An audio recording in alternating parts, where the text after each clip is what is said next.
नमस्कार। आज मैं फिर आपके सामने एक दिन के बाद यानी कल के गैप के बाद अपराध की एक और घटना लेकर आया हूं। आज के अपराध की घटना शुरू करने के पहले मैं कल जिस बारात में गया था और बारात में होने वाली चोरियों या बारात में होने वाली शादी समारोह में होने वाले अपराध के बारे में आपको अपने एपिसोड 350 यानी 350 में बताया गया था। मेरे ये बताने के बाद तमाम लोगों के साथ जिनके साथ ये घटना हुई थी उन्होंने मुझे मेल किया। मैंने ऐसे हर मेल का जवाब भी दिया और लोगों से रिक्वेस्ट की कि आप अपने संबंधित पुलिस अधिकारी या थाने पर पूरी बात बताएं, इस गैंग की ओरिजिन के बारे में आप बताएं, सीसीटीवी निकलवाने के बारे में बताएं, पुराने जो आपका डाटा बैंक है इस तरह के अपराधियों का उनसे मैच कराएं, क्योंकि पुलिस सामान्य चोरी की इस घटना में बहुत ज़्यादा इंटरेस्ट नहीं लेती है। लेकिन जो लुट गया है आप उसके दिल से पूछिए, शादी के दिन हुई घटना कोई जिंदगी भर नहीं भूल पाता। तो जिस लिटिल गिरोह का मैंने जिक्र किया था, उनकी मोडस ऑपरेंडी के बारे में जिक्र किया था, उनकी उम्र 6 से 10 साल के बीच में रहती है इसका भी जिक्र किया था, और वो रहने वाले कहाँ के हैं, कहाँ उनकी ओरिजिन है, ये भी हमने जिक्र किया था। परसों ही हांगकांग में रहने वाली एक भारतीय महिला जो पेशे से इंजीनियर हैं, जिनका नाम सैजल शर्मा है, उन्होंने मुझे एक डिटेल्ड मेल भेजी। वो किस्सा गोई की नियमित श्रोता हैं, परिवार का हिस्सा हैं। उन्होंने लिखा कि 14 नवंबर 2021 को, यानी जिस दिन से ये लगन शुरू हुई, पहली ही लगन में उनकी अपनी शादी थी, उनका अपना विवाह था। वो रहने वाली जयपुर की हैं और जयपुर में ही किसी डेस्टिनेशन पर उनका विवाह था जो बहुत धूमधाम से हुआ। सबसे पहले तो उनकी शादी की बहुत बहुत बधाई इस किस्सा गोई परिवार की तरफ से। बहुत शुभ हो, बहुत मंगलमय हो और ईश्वर करे 100 साल तक उनका जोड़ा बना रहे। उन्होंने लिखा कि 14 को जब मेरी शादी थी तो ठीक जयमाल के समय, जब लोगों की निगाह जयमाल करने पर रहती है, उसी समय उनकी मदर इन लॉ जो मंच में उस सोफे के पास ही बैठी हुई थी और अपने बैग में जो शगुन के लिफाफे हैं, कुछ कैश पैसा और कुछ गहने उनके पर्स में रखे थे, जरा सी उनकी आंख इधर उधर हुई, शायद जयमाल की तरफ होगी। अच्छी सी बात भी है और नेचुरल भी है कि अपने बेटे की शादी में, बेटे के जयमाल में वो जयमाल को देखना चाह रही होंगी। जरा सी चूक हुई और उनका बैग गायब हो गया, ऐसा सैजल ने हमें मेल करके बताया। जहां ये शादी हुई थी वहां की सीसीटीवी देखी गई। सूट बूट पहने हुए एक लड़का जो मास्क लगाए हुए था, वो बिल्कुल जिसकी निगाह लगातार इनकी मदर इन लॉ पे थी, उनकी निगाह जैसे ही जोड़े पर पड़ी वैसे ही वो बैग लेकर भागता हुआ दिखाई पड़ा। मैंने उनको किस प्रोसीजर से कहाँ कहाँ सूचना देनी है या कैसे परसू करना है, ये सब उनको बता दिया। वो चूंकि रेगुलर श्रोता भी हैं और अपने परिवार के सदस्य हैं, इसलिए मैं जयपुर और आसपास के तमाम परिवार के अपने सदस्यों को, किस्सा गोई परिवार के जो लोग मेल किया करते हैं, बराबर सुनते हैं, लगातार सुनते हैं, उनसे एक अनुरोध करूंगा कि अगर उन्होंने जयपुर, जोधपुर या आसपास के इलाके में 14 नवंबर के बाद कहीं भी चोरों के इस गैंग की गिरफ्तारी की बात अखबारों में पढ़ी हो, किसी सोशल मीडिया प्लेटफॉर्म पर सुनी हो या पढ़ी हो, तो वो कृपा करके टिप्पणी या कमेंट के कॉलम में या मेल करके मुझे ज़रूर बता दें। मैं संबंधित पुलिस अधिकारी से स्वयं बात करूंगा और कोशिश करूंगा कि सैजल का जो नुकसान हुआ है, उनका क्या, उनकी मदर इन लॉ का, लेकिन वो परिवार का हिस्सा हैं, जो नुकसान हुआ है उसको रिकवर कराने में, या अगर वो उसका डिस्पोजल कर दिया गया है, तो उसकी कीमत दिलाने की कोशिश करूं। मैं जो कोशिश अपनी तरफ से कर सकता हूं वो ज़रूर करूंगा। बस हमें, अगर इस तरह का कोई गैंग, क्योंकि हर सीज़न में कहीं न कहीं मौके पर ये पकड़ जाते हैं। गलतियां सबसे होती हैं, चोरों से भी होती हैं, लेकिन 99% ये सफल होते हैं, 1% ये असफल होते हैं जब पकड़े जाते हैं। अगर कहीं इस तरह का गैंग पकड़ा गया हो, गिरफ्तार हुआ हो, तो कृपा करके कमेंट के सेक्शन में थाने के नाम सहित बता दें, ताकि मैं संबंधित अधिकारी से बात करके सैजल की मदद करने की कोशिश करूं। दूसरी बात, कल मैं जिस शादी में गया था प्रयागराज, उसमें भी एक घटना हो गई जिसका मैं जिक्र भूलवश, जो तरीके हैं या जिस तरह की घटना होती है उसमें नहीं कर पाया था। और मुझे ऐसा लगा कि ये घटना भी, चूंकि मेरे ही वहाँ रहने के दरमियान ये घटना घटी थी, इसलिए वो आपसे शेयर कर लूँ। जिस बिटिया की शादी थी वो मेरी भतीजी लगती है, रिश्ते की भतीजी। मेरा पूरा परिवार, सभी भाई बहन, सारे लोग उस शादी में मौजूद थे। मैंने जाते ही सबको बताया, जयमाल की जगह, नेग लेने वालों की कुर्सी में जहाँ लगनी थी उस जगह, मंडप में जहाँ पे चढ़ावा का सामान रखा जाता था उस जगह, और जनवासा यानी होटल में जहाँ बारात रुकी थी वहाँ उनके पेरेंट्स का वो कमरा जहाँ पर चढ़ावे के गहने रखे जाते हैं। एक जिम्मेदार लड़के को सब जगह लोगों को भेज के उनसे बात करके उन्हें बताया कि ध्यान रखिएगा, शादी के सीजन में ये गिरोह सक्रिय रहते हैं। उन सबको समझा दिया था और नहीं हुई कोई घटना इस तरह की वहाँ पर। लेकिन एक दूसरी घटना हो गई। ये शादी समारोह नैनी, एक वहाँ इंडस्ट्रियल एरिया है प्रयागराज में, उसके मयूर गार्डन, मयूर जो मैरिज लॉन्स टाइप के होते हैं, वहाँ पे थे। बड़ा खूबसूरत लॉन है और अच्छी सजावट भी वहाँ की गई थी।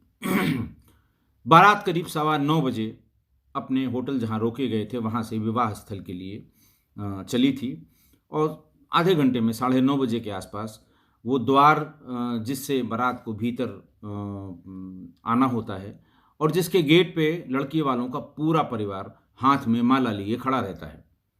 माला के दो कारण होते हैं। एक, बारातियों को ये लगना चाहिए कि हमें प्रॉपरली रिसीव किया गया, घर वालों ने किया, घर के बड़े बुजुर्गों ने किया। और दूसरा, जब वो माला पहनकर भीतर आते हैं तो घरात और बारात के लोगों में अंतर होता है। जो माला पहने हुए शख्स भीतर आता है, लड़की की तरफ से जितने भी लोग वहाँ खाना खा रहे होते हैं आते हैं, इज्जत से उनको जगह बताते हैं बैठने की, अगर उनको बैठना है, खाना खाने की को जाना है तो उनको इज्जत से ले जाते हैं। ये उनकी इज्जत में ऐसा किया जाता है, तो इसलिए माला लिए हुए लोग गेट पर खड़े रहते हैं। आजकल बारात में महिलाओं के आने का भी चलन है, इसलिए परिवार की महिलाएं भी माला लिए खड़ी रहती हैं कि जो महिलाएं, बच्चियां आएंगी उनको माला पहनाकर उनको रिसीव करेंगे, स्वागत करेंगे। लेकिन होता क्या है कि जैसे ही बारात उस दरवाजे पर पहुंचती है जहां पर उसको रिसीव किया जाना होता है, तो जो डांस करने वालों का टैलेंट है, अचानक वो बिल्कुल जोर मारता है और बाहर आ जाता है। आप कभी भी देखिएगा, जैसे ही वो रिसीव करने वाले दरवाजे पे बारात पहुंचेगी, 4 गुनी तेजी से डांस करने वाले डांस शुरू कर देते हैं, अपनी सारी कला का प्रदर्शन वहीं पर करते हैं। जो कभी नहीं नाचे हैं वो भी वहां जरूर नाचते हैं। सबसे ज्यादा पैसा उसी समय लुटाया जाता है। बस एक बार वो देख लें कि अब सामने लड़की वाले खड़े हैं, घरात हैं, बस हमको भीतर जाना है। इधर लड़की वाले के मन में ये चलता है कि इतनी देर वैसे ही कर दी इन्होंने, जो बारात 7 बजे लगनी थी वो 11 बजे लग रही है, या 10 बजे लग रही है, या 9 बजे लग रही है। अब जल्दी से ये भीतर आ जाएं ताकि आगे का कार्यक्रम शुरू किया जाए। कसमसाता रहता है, लेकिन जो डांस करने वाले हैं वो कहाँ मानने वाले। इसी बीच जब ये वहाँ घनघोर डांस चल रहा था, बड़ा भीषण वाला बैंड भी बज रहा था जिसकी आवाज़ आपके कानों को फाड़ने को तैयार थी, पर्दों को। मैंने नोटिस किया कि छोटे छोटे बच्चे उन्हीं नाचने वालों के अगल बगल वो भी डांस कर रहे हैं, और चूंकि सबसे अधिक नोट वहीं पर लुटाए गए हैं कि ताकि लड़की वाले देख लें कि देखिए हमने 100 वाले लुटाए, हमने 10 वाले नहीं लुटाए। कहीं कहीं तो 500 उनके दूल्हे के सिर के चारों तरफ ऐसे ऐसे करके वो बैंड वालों को दिए। तो वो ये सब शो ऑफ है। हम लोगों के यहाँ जो परंपराएं चल रही हैं उसमें कुछ कमियां भी हैं, ये उसका पार्ट है। मैं समाज सुधारक नहीं हूं कि ये ज्ञान दूं कि नहीं, ये नहीं होना चाहिए। जो होता रहा है वो होगा, हमारे कहने से कुछ नहीं होगा। बहरहाल ऐसे समय में वहां नोट भी लुटाए गए। जब उन बच्चों को देखा तो मेरे बगल में खड़े हुए हम लोगों के रिश्तेदारों के एक यंग लड़के से मैंने कहा कि इन बच्चों को फौरन यहां से हटा दो। चूंकि बोल नहीं पा सकता था मैं, वो सुन भी नहीं पाता, इतनी तेज आवाज थी। उसको इशारे से दिखाया कि ये छोटे छोटे बच्चे हैं, इनको फौरन इनके बीच से बाहर कर दो। और जब वहां तक जा ही रहे हो, उनसे आग्रह करो कि सब आप चलें, देर हो गई। वो गया, बच्चों को तो हटाया, आग्रह भी किया। दो एक बुजुर्ग जो वहां दिखाई दे रहे थे, क्योंकि पहचानते हम लोग किसी को नहीं थे कि बारात में जो लोग हैं वो कौन है, रिश्तेदार हैं, दोस्त हैं, यार हैं। रिक्वेस्ट करने के बाद भी वो लोग नहीं माने और अपना कार्यक्रम जारी करते रहे। बारात थोड़ी देर बाद जब सब लोगों ने घेराबंदी की, लड़की वाले परेशान हो गए। दो बुजुर्ग आगे चल के गए और उनमें जो दो बुजुर्ग खड़े थे उनसे रिक्वेस्ट किया, सामने से लोगों को हटाया कि साहब अब चलिए भीतर। तब वो एक बार जब कोई घुसता है तो फिर पूरी बारात पीछे पीछे आ जाती है। लोगों ने माला पहनाया। लड़का जो है द्वारचार के स्थान पर आकर, यानी दूल्हा आकर बैठ गया। हम लोग भी व्यवस्थित हो ही रहे थे कि मेरे साथ जो मेरा सुरक्षाकर्मी रहता है, चलता है, वो ढूंढता हुआ भागता हुआ मेरे पास आया। उसने कहा कि साहब दूल्हे के पिताजी आपको ढूंढ रहे हैं, बहुत ज़रूरी बात करना चाहते हैं। मैं पहचानता नहीं था। मैंने कहा कहाँ हैं? बोले साहब अभी ले चलता हूँ। ले गए। वो पंडाल के जहाँ जयमाल होना था उसके एक कोने में बड़े मायूस से खड़े हुए थे। मैंने पहुँच के उनको प्रणाम किया। मैंने कहा बताएं, मैं इस तरह से बच्ची का ताऊ हूँ। तो उन्होंने छूटते ही कहा आप पुलिस में हैं, आईजी हैं। हमने कहा रिटायर हो गया हूँ, पर आईजी था। बोले देखिए मैं ये बैग, उन्होंने अपना बैग एक हाथ में छोटा बैग दिखाया कि मैं ये बैग में जो पैसे तुरंत देने होते हैं, जैसे बैंड वाले को तुरंत पैसा देना है, जैसे ही बारात ख़त्म हुई बैंड वाला लेगा, लाइट वाला लेगा, जिस गाड़ी में आप बग्गी है अगर आपने एडवांस दिया है तो बाकी लेगा, जिसका काम तुरंत ख़त्म हो गया वो पैसा लेगा। फिर जब आप भीतर आएंगे तो आपको जगह जगह पैसे देने होते हैं। तो एक बुज़ुर्ग आदमी को या जिम्मेदार रिश्तेदार को एक छोटे से बैग में, इतना छोटा सा बैग जिसमें चेन लगी होती है, उसी में लोग पैसा रख के चलते हैं। बोले मैं भी ये पैसा लेके चला। इसमें 500-500 की गड्डियाँ, 100 की और 200 की गड्डियाँ थीं, 1 रुपये के नोट की नई गड्डियाँ और छोटे छोटे नोट थे। और यहाँ आपके दरवाजे पर, यानी इस मयूर गार्डन के ठीक दरवाजे पर आने से पहले मैंने इसमें पैसे निकाले थे, सारे पैसे इंटैक्ट थे। इसी बीच में किसी ने इसमें ब्लेड मार दिया। उन्होंने दिखाया, चेन से करीब 2 इंच नीचे 8 इंच लंबा एक कटमार्क था, जिसमें आराम से 2 उंगलियां डाल के सब पैसा निकाला जा सकता था। छोटे मोटे रेजगारी और फुटकर को छोड़ के सारी गड्डियां उसमें से निकाल ली गई, बहुत सफाई से निकाली गई। उन्हें पता भी नहीं लगा। भीड़ भाड़ थी। जब बारात जाती है तो एक साथ धक्का मुक्की करते हुए भीतर जाते हैं। किसी को खाने वाली जगह पहुंचना होता है, किसी को द्वारचार में पहुंचना होता है और कोई जयमाल के मंडप में बैठ जाता है। चूंकि द्वारचार में उनको कुछ पैसे देने होते हैं, उन्होंने देखा तो उनका कोई भी गड्डी उसमें नहीं थी, चेन बंद थी। फिर ध्यान दिया तो वो कटा हुआ था। मैंने खैर उनसे कहा कि देखिए इस समय तो मैं तत्काल कोई मदद नहीं कर सकता हूँ। बच्चों को वहाँ आगे दौड़ाया कि देखो वो छोटे बच्चे, कहीं छोटे बच्चे नहीं दिखाई पड़े। काम किया और चले गए। और मुझे उम्मीद है कि वहाँ कई लोगों की जेबें कटी होंगी। मारे शर्म के लोगों ने इसका जिक्र नहीं किया। एक बार ब्लेड लेके अगर वो 4-5 बच्चे छोटे छोटे घुसे हैं तो पूरी करामात करने के बाहर ही निकले होंगे। स्थानीय पुलिस को बताया गया, लेकिन चूंकि उस समय ऐसा कार्य होता है, शुभ कार्य होता है कि बहुत पूछताछ किया जाना संभव नहीं होता है। उन्होंने ये भी बताया कि यहाँ गेट पर जब ये नाच गाना हो रहा था उसके पहले मैंने अपने 2 रिश्तेदारों को, एक दामाद को और एक किसी और को 10-10 रुपए की गड्डियाँ भी निकाल के दी थी, क्योंकि उन्होंने कहा था कि हमें ये पैसा लुटाना है या फेंकना है या वो करना है। तो उसकी तब तक ये सारी गड्डियाँ हमारे पास इंटैक्ट थी। वहाँ ये जितनी देर तक वहाँ खड़े होकर नाच गाना किया है लड़कों ने, ये उसी बीच में कुछ न कुछ हुआ है। मैं आपको बता इसलिए रहा हूं कि एपिसोड 350 में शादी विवाह के समारोह में होने वाले क्राइम मैं इसको बताना भूल गया था, जबकि ये बहुत ही कॉमन क्राइम है। लड़के वाले या लड़की वाले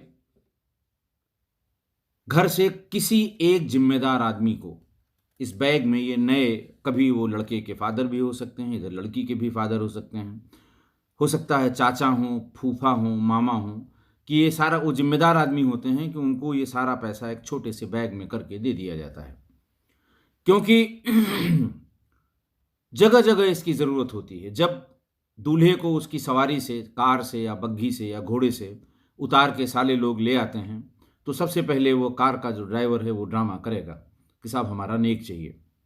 बग्घी वाला कहेगा हमको नेक चाहिए। घुड़सवार घोड़े पे, अगर घोड़ी पे सवार है दूल्हा, तो उसका जो सईस है वो मांगेगा। तो पहला पैसा तो वहाँ देना होता है। दूसरा ये है कि द्वार चार में दोनों तरफ के पंडित बैठते हैं। कम से कम 15 बार इनको वहाँ रखना होगा। द्रव्य कहते हैं कि साहब कुछ द्रव्य रखते हैं। लड़के वाला जितना देगा उसका 2 गुना लड़के वाले को देना होता है। नोट लेकिन नई होनी चाहिए। आप देखेंगे 99% जगहों पे उस द्वारचार की कलश की पूजा में दोनों तरफ नोट दिए जाते हैं। तीसरा है, जब पूरी बारात घरात सब खा लेते हैं तो अंत में लड़का लड़की और उसके परिवार के 15-20 लोग उनके अलग से टेबल लगती है और उनको 4-6 वेटर घेर के खाना खिलाते हैं। और जैसे ही खाना समाप्त हो जाता है वो नेग की डिमांड करते हैं। वहां भी नेग दिया जाता है। उसके बाद शादी के मंडप में पंडित जी लोगों का तो एज यूजुअल, चाहे इधर के हों चाहे उधर के हों, इधर का पंडित अगर कहता है कि 500 रुपये रखिए तो उधर वाले को अल्टीमेटली 1000 रुपये रखने होंगे। दूसरा जिसको नेक बार बार जरूरत पड़ती है वो नाऊ या नाउन होती है। लड़की के साथ नाउन बैठी होगी, लड़के के साथ नाऊ बैठा होगा। रीति रिवाज में नाऊ से इंपॉर्टेंट कोई नहीं होता, या तो पंडित जी या फिर नाऊ। सारे शुभ कार्य में और खासकर शादी में दूल्हे के कपड़ों की देखभाल करना, सिर पर लगी पगड़ी की देखभाल करना, जूते चप्पल की देखभाल करना, ये सब नाऊ का काम है। नाउन जो है उसको सिंदूर बहोरने के समय लड़का लड़की के दोनों सिर को ढकना, ये नाउन का काम है। और तमाम जगहों पे नाउन को दोनों तरफ से, इधर से अगर 100 रुपये नाउन को मिले तो लड़के वाला 200 रुपये लड़की की तरफ के जो नाऊ या नाउन है उनको देगा। तो इन सब छोटे छोटे प्रयोजन के लिए पैसा दोनों तरफ के एक एक जिम्मेदार आदमी इस छोटे से बैग को लेकर करते हैं। अगर किसी ने पुरानी नोट दे दी, चाहे लड़का वाला हो चाहे लड़की वाला हो, तो वहां उसका मजाक उड़ाया जाता है, हास परिहास किया जाता है। कई तरह से उसका हास परिहास, जो लोग बहुत नज़दीक से शादियों को देखा होगा, जिन्होंने, नए बच्चों में तो ये आदत नहीं है अभी, पुराने लोगों ने जरूर देखा होगा। और इसीलिए नए नोट शादी के लिए इकट्ठा किए जाते हैं, एक बैग में रखा जाता है, छोटा बैग चेन वाला, ताकि हैंडी रहे और उनको पता हो कि 100 कहाँ रखी है, 50 कहाँ रखी है, 500 और 2000 की कहाँ रखी हुई है नोट। और जैसे जैसे लोग डिमांड करेंगे, पंडित जी डिमांड करेंगे या उनके घर वाले ही बताएंगे कि अच्छा इनको दे दीजिए 500 रुपये, तो वो निकाल के दे दिया जाएगा। और ये गैंग इतना ट्रेंड है कि बारात जैसे ही चलेगी और ये भीतर घुसेंगे तो सबसे पहले ये छोटे बैग वाले को टारगेट करेंगे, क्योंकि वो आदमी जो जिम्मेदार है, जो ये छोटा बैग पैसे लेके चलता है, उसके सिवा उतना छोटा बैग पूरी बारात में आपको कोई लिए हुए नहीं मिलेगा। घरातियों में भी कोई, वो उसको आप दूर से पहचान सकते हैं कि ये आदमी छोटा बैग लिए हुए। लेकिन अब ट्रेडिशन है, इतने ज़माने से ट्रेडिशन भी नहीं है ये, चूंकि होता आया है एक बारात से दूसरे बारात, दूसरे बारात से तीसरे बारात, एक शादी से दूसरी शादी, तो लोग इसको अपने आप ही फॉलो करते हैं। कहीं कोई इसमें लिखा पढ़ी में या वैधानिक रूप से या शादी के कर्मकांड में इसका कहीं उल्लेख नहीं है। ये बच्चे जिनके पास ये छोटा बैग होता है, उसके आसपास 3-4 लड़के इतना ट्रेंड हैं कि वो डांस के बहाने, चिल्लाने के बहाने, नोट लेने के बहाने चारों तरफ से घेर लेंगे और एक लड़का उसमें ब्लेड का कट लगा देगा। फिर अगले धीरे धीरे धीरे धीरे उसको वहां से निकाल लेंगे। आज मैं आज की क्राइम की घटना सुनाने से पहले आपको इसलिए बता रहा हूं कि अभी शादियों के 12-13 दिन बचे हैं। 14 दिसंबर से पहले बहुत शादियां हैं और मेरे पास अकेले 7 दिसंबर की 8-9 शादियों के कार्ड हैं जो लखनऊ के हैं। इससे मुझे अंदाज लग रहा है कि ये शादियां हैं। हो सकता है आपको किसी बारात में जाना हो सकता है आपको किसी घरात में जाना हो, लड़की वालों की तरफ से शामिल होना हो। तो कृपा करके जो छोटे बैग में लोग पैसा लेके जाते हैं उनको आप राय दें, आप उनको एडवाइस दें, उनको सलाह दें कि आजकल हार्ड प्लास्टिक के छोटे छोटे ब्रीफ केस बड़े अच्छे अच्छे आते हैं जिनको ब्लेड की कटिंग का जिनके ऊपर कोई असर नहीं पड़ता। उन छोटे छोटे बैग में पैसों को ले जाएं, क्योंकि अभी जो चलन में है वो छोटे बैग चमड़े के या रैक्सिन के होते हैं। चमड़े वाले में थोड़ी ज़्यादा मेहनत करनी पड़ती है, लेकिन रैक्सिन वाले को तो आसानी से एक कट में कट लगाकर सब पैसा उसका निकाला जा सकता है। अब मैं उस दौर के अपराध की घटना जो मुझे बतानी थी आपको बता देता हूं। आज का जनपद है लखनऊ, थाना है गाजीपुर, तारीख थी 21 दिसंबर 2000। लखनऊ के कंट्रोल रूम में 12 बजे दिन में एक सूचना ये आई कि इंदिरा नगर के सेक्टर 9 में एक मकान में शहर के नामी ताइक्वांडो प्रशिक्षक दिनेश गुप्ता की लाश पड़ी है। दिनेश गुप्ता शहर के नामी ताइक्वांडो प्रशिक्षक हैं, कम उम्र के हैं और उनका बड़ा नाम है स्टेडियम में भी और स्टेडियम के बाहर भी। आनन फानन में पुलिस भागी और देखा कि दिनेश गुप्ता की लाश फर्श पर पड़ी है। उनके गर्दन के चारों तरफ एक नायलॉन की रस्सी कसी हुई है। उनके भाई राम सेवक वहां उपस्थित थे और जिसने सूचना दी थी वो भी उपस्थित थे। पुलिस ने पूछा क्या हुआ, उन्होंने कहा साहब इन्होंने सुसाइड कर लिया। तो उनका लाश कैसे है यहां पर? तो बोले साहब वो ऊपर पंखा है, अब पता नहीं, हो सकता है छूट गई हो, नीचे आ गई। खैर पुलिस ने इस बात का विश्वास किया। पुलिस को यह लगा कि इन्हीं लोगों में से किसी ने ये सोच के कि हो सकता है इसमें जान हो, ऊपर से उतार लिया और अब मारे डर के इस बात को स्वीकार नहीं कर रहे हैं कि हमने इसको उतारा है।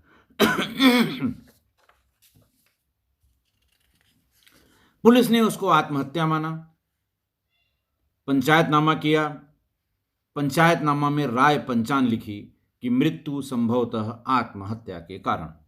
बॉडी को सील किया और उसको पोस्टमार्टम के लिए भेज दिया। धीरे धीरे शहर में खबर फैल गई कि दिनेश गुप्ता ने आत्महत्या कर ली। सारे लोग पोस्टमार्टम हाउस पहुंचे जो KGMC यानी किंग जॉर्ज मेडिकल कॉलेज के पिछले हिस्से में है। आपस में लोग यही बात करते रहे कि भाई ये आत्महत्या नहीं कर सकता, बड़ा जीवट का खिलाड़ी था, बड़े ढेर सारे इवेंट्स में ये भाग लेता था और इवेंट ऑर्गेनाइजर भी था स्पोर्ट्स का, ये आत्महत्या कैसे कर लेगा। बहरहाल शाम को करीबन 5:30-6 बजे के आसपास PM रिपोर्ट आ गई। PM रिपोर्ट में cause of death due to strangulation आया, यानी गला घोंट कर हत्या करना आया। उसमें 2 मार्क ऑफ लिगेचर आए, एक जो काफी पतला था, दूसरा जो काफी मोटा था। दोनों मार्क ऑफ लिगेचर के बारे में पोस्टमार्टम रिपोर्ट में आई हुई चोटों के कॉलम में यह लिखा हुआ था। मृत्यु के कारण के कॉलम में यही लिखा था cause of death due to asphyxia as a result of strangulation. जैसे ही पुलिस ने स्ट्रेंगुलेशन देखा वो समझ गई यह हत्या है। गाजीपुर पुलिस ने उनके भाई राम सेवक को तुरंत थाने पर बुलवाया और बताया कि PM रिपोर्ट ये कहती है कि तुम्हारे भाई की हत्या हुई है, आप फौरन एक तहरीर दीजिए जिससे हत्या का मुकदमा लिखा जा सके और हम नियमानुसार इसकी विवेचना कर सकें। राम सेवक गुप्ता ने फौरन एक तहरीर लिखी अज्ञात लोगों के विरुद्ध और हत्या की FIR थाने पर दर्ज कर ली गई।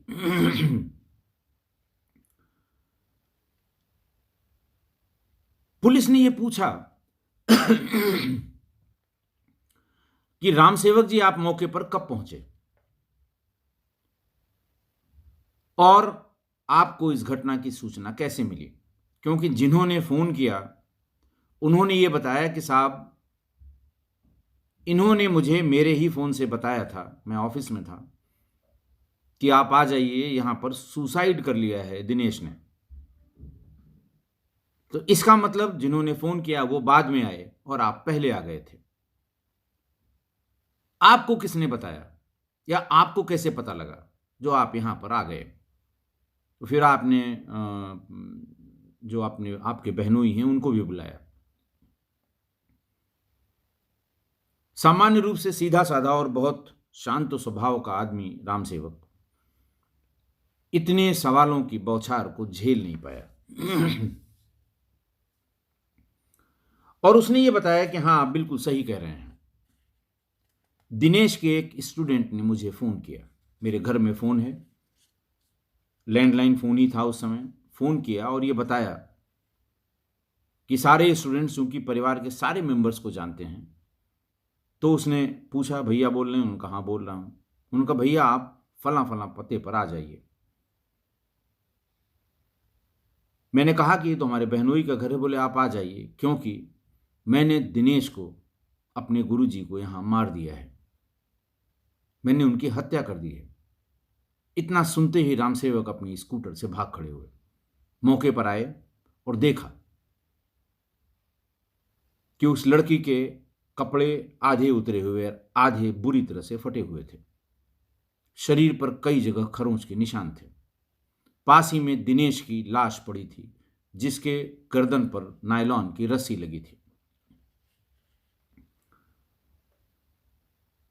उसने कहा कि भैया आप फोन करके पुलिस को बुलाइए। उन्होंने कहा तुम्हारे कपड़े, पहले तो मुझे शर्म आ रही है। उसने कहा यहाँ कोई कपड़े मैंने ढूंढा, मिले नहीं।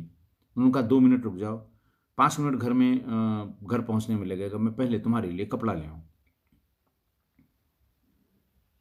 दिनेश की शिष्या को, इस स्टूडेंट को, इस खिलाड़ी को रामसेवक भी अच्छी तरह जानते थे।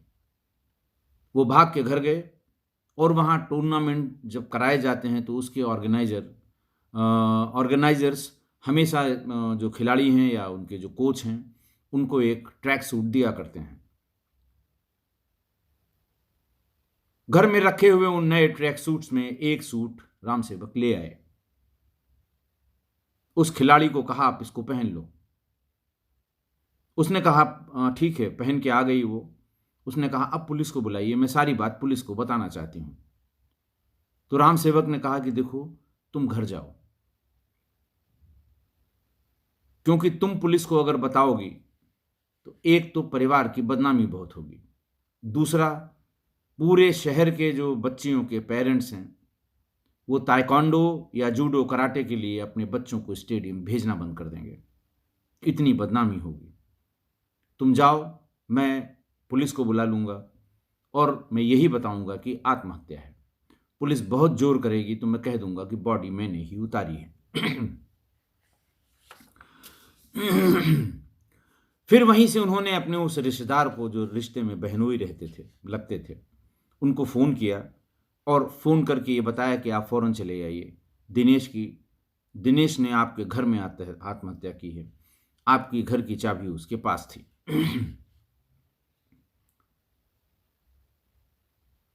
रामसेवक ने दिनेश की उस शिष्या का नाम बताया और पता बताया। पुलिस फौरन महिला कांस्टेबल्स को लेकर वहां पहुंची।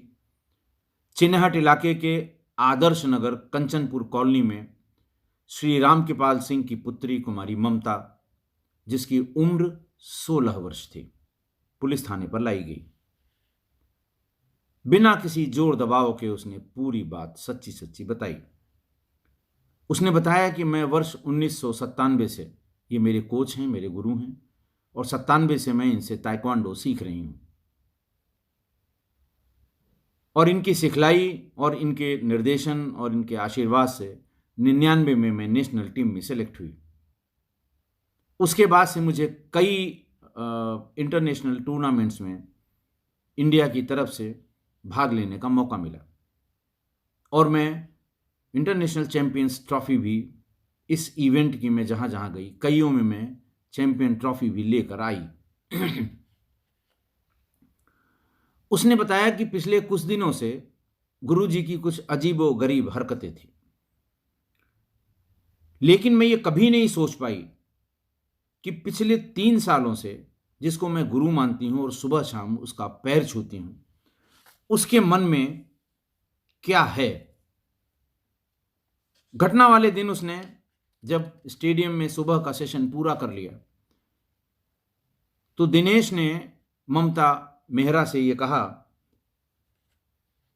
कि आज देहरादून से नेशनल सेलेक्टर आए हुए हैं, मेरे दोस्त हैं, चलो तुमको हम मिलवा दें ताकि अब की बार टीम में सिलेक्शन में कोई दिक्कत ना हो। कौन खिलाड़ी है जो इस बात में ना कर देगा। खुश हो गई कि चलिए इस बार फिर हम नेशनल्स खेलेंगे, अगर सेलेक्टर यहाँ आए हुए हैं नेशनल सेलेक्टर, और गुरुजी हमको उनसे इंट्रोड्यूस करा देंगे। इस बहाने से दिनेश गुप्ता उसको अपने बहनोई के खाली घर में ले गया। ममता ने पूछा भी, उसने कहा अभी 10 मिनट में आ रहे होंगे। मैंने उनको बता दिया था कहीं फंस गए होंगे। थोड़ी देर में इधर उधर की बातें करने के बाद दिनेश ने उसके कपड़ों पर हाथ लगा दिया, उतारने की कोशिश करने लगा।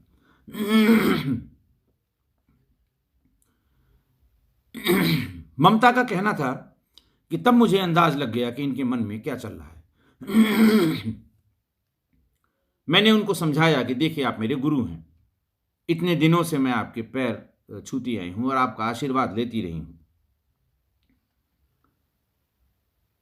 और आपने ही मुझे कितनी इंटरनेशनल चैंपियनशिप दिलवाई हैं।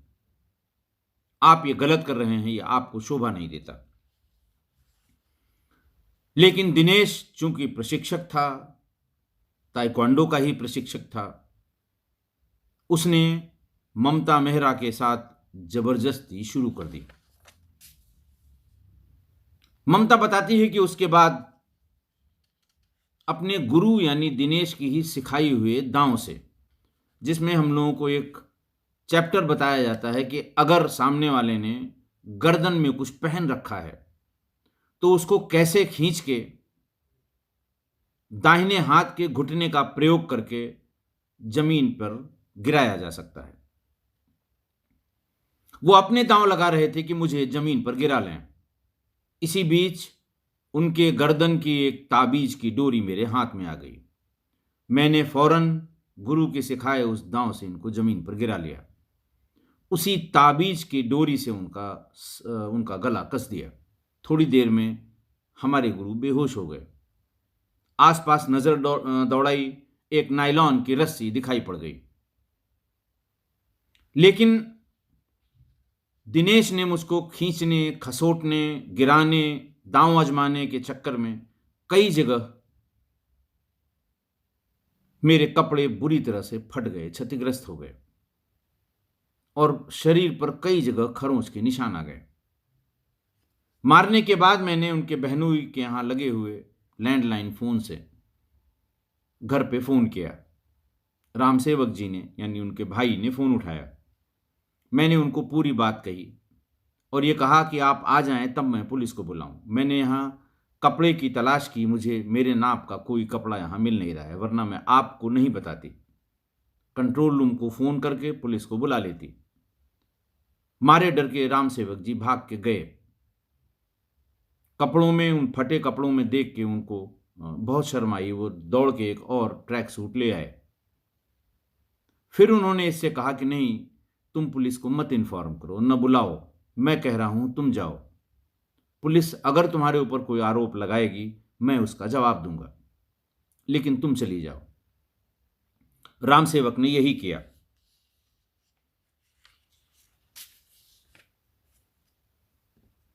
उसने उनके अपने रिश्तेदार से फोन कराया कि आत्महत्या कर ली है। पुलिस ने आत्महत्या मान भी लिया, लेकिन पोस्टमार्टम रिपोर्ट में यह हत्या निकली।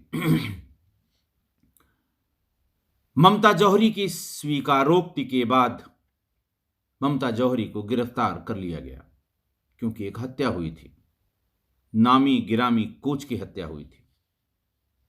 तत्कालीन एसएसपी बीबी बख्शी साहब ने इसकी प्रेस कॉन्फ्रेंस की, क्योंकि बहुत हल्ला हुआ था इसका। प्रेस कॉन्फ्रेंस की, चूंकि एफआईआर में हत्यारों को अज्ञात बताया गया था, इसलिए ममता जौहरी को बापर्दा प्रेस के सामने उपस्थित कराया गया। साथ साथ मृतक के भाई राम सेवक भी प्रेस कॉन्फ्रेंस में उपस्थित थे। पत्रकारों के 2-4 सवाल, इनके जवाब राम सेवक ने भी और उन्होंने भी दिए। इसलिए इनसे ऐसा कराया जाता है क्योंकि कुछ कुछ मामलों में फिर बाद में लोग मानने को तैयार नहीं हुए होते कि ऐसा कैसे होगा, भाई मरा है तो उसने क्यों लड़की को भगा दिया। इतने सवाल पूछे जाते हैं। तो बहरहाल सारी बात हो गई। उसके बाद बीबी बख्शी ने प्रेस पे कहा, कैमरों के सामने कहा, लोगों को बता के कहा कि पुलिस इस निष्कर्ष पर पहुंची है, लखनऊ पुलिस, कि ममता जौहरी ने आत्मरक्षार्थ दिनेश गुप्ता की हत्या की, अपनी इज्जत और अस्मत बचाने के लिए। इसलिए पुलिस अदालत में ये दरख्वास्त करेगी कि ममता के प्रति नरमी बरती जाए। हम अपील करेंगे, और ऐसा हुआ भी।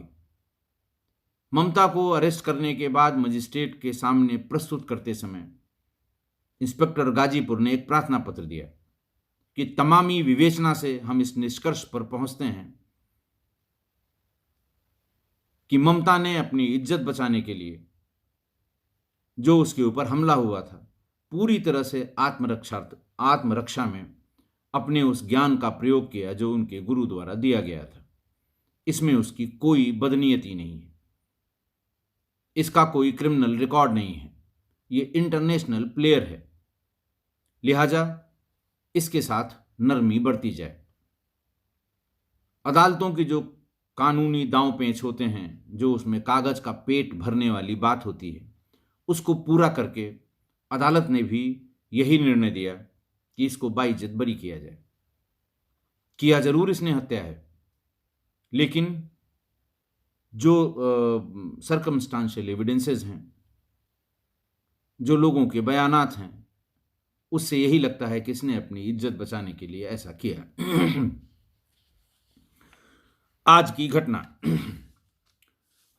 एक बहादुर लड़की ने अपनी अस्मत बचाने के लिए आत्मरक्षा में अपने गुरु की हत्या गुरु के सिखाए हुए दांव से ही कर दी। पर गुरु ने जो किया वो खेल के जगत में गुरु शिष्य परंपरा पर लगा हुआ काला धब्बा है। आज भी लोग इस घटना को याद करते हैं। लखनऊ में ताइक्वांडो के ज्यादातर प्रशिक्षक पुरुष हैं, सारे नहीं, ज्यादातर 90% ताइक्वांडो के प्रशिक्षक पुरुष हैं। जूडो कराटे के प्रशिक्षक भी पुरुष हैं। बहुत कम महिलाएं जूडो कराटे या ताइक्वांडो में प्रशिक्षण देने का काम करती हैं। और आजकल पिछले 10 सालों में आपने ध्यान दिया होगा कि छोटी छोटी बच्चियां साइकिल पर या वैसे ही स्टेडियम में सवेरे सवेरे ताइक्वांडो या जूडो कराटे की एक पर्टिकुलर ड्रेस होती है, वो एक सफ़ेद रंग का ओवरकोट जैसा नीचे तक और बीच में एक बेल्ट सफ़ेद रंग की,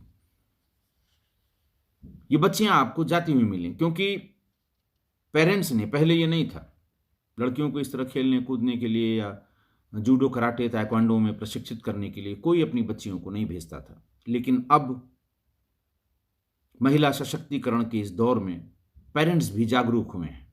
वो चाहते हैं कि लड़कियां जूडो कराटे या ताइक्वांडो सीख कर उनके अंदर कॉन्फिडेंस होगा, आत्मरक्षा के लिए कॉन्फिडेंस होगा, इसलिए वो भेजती हैं।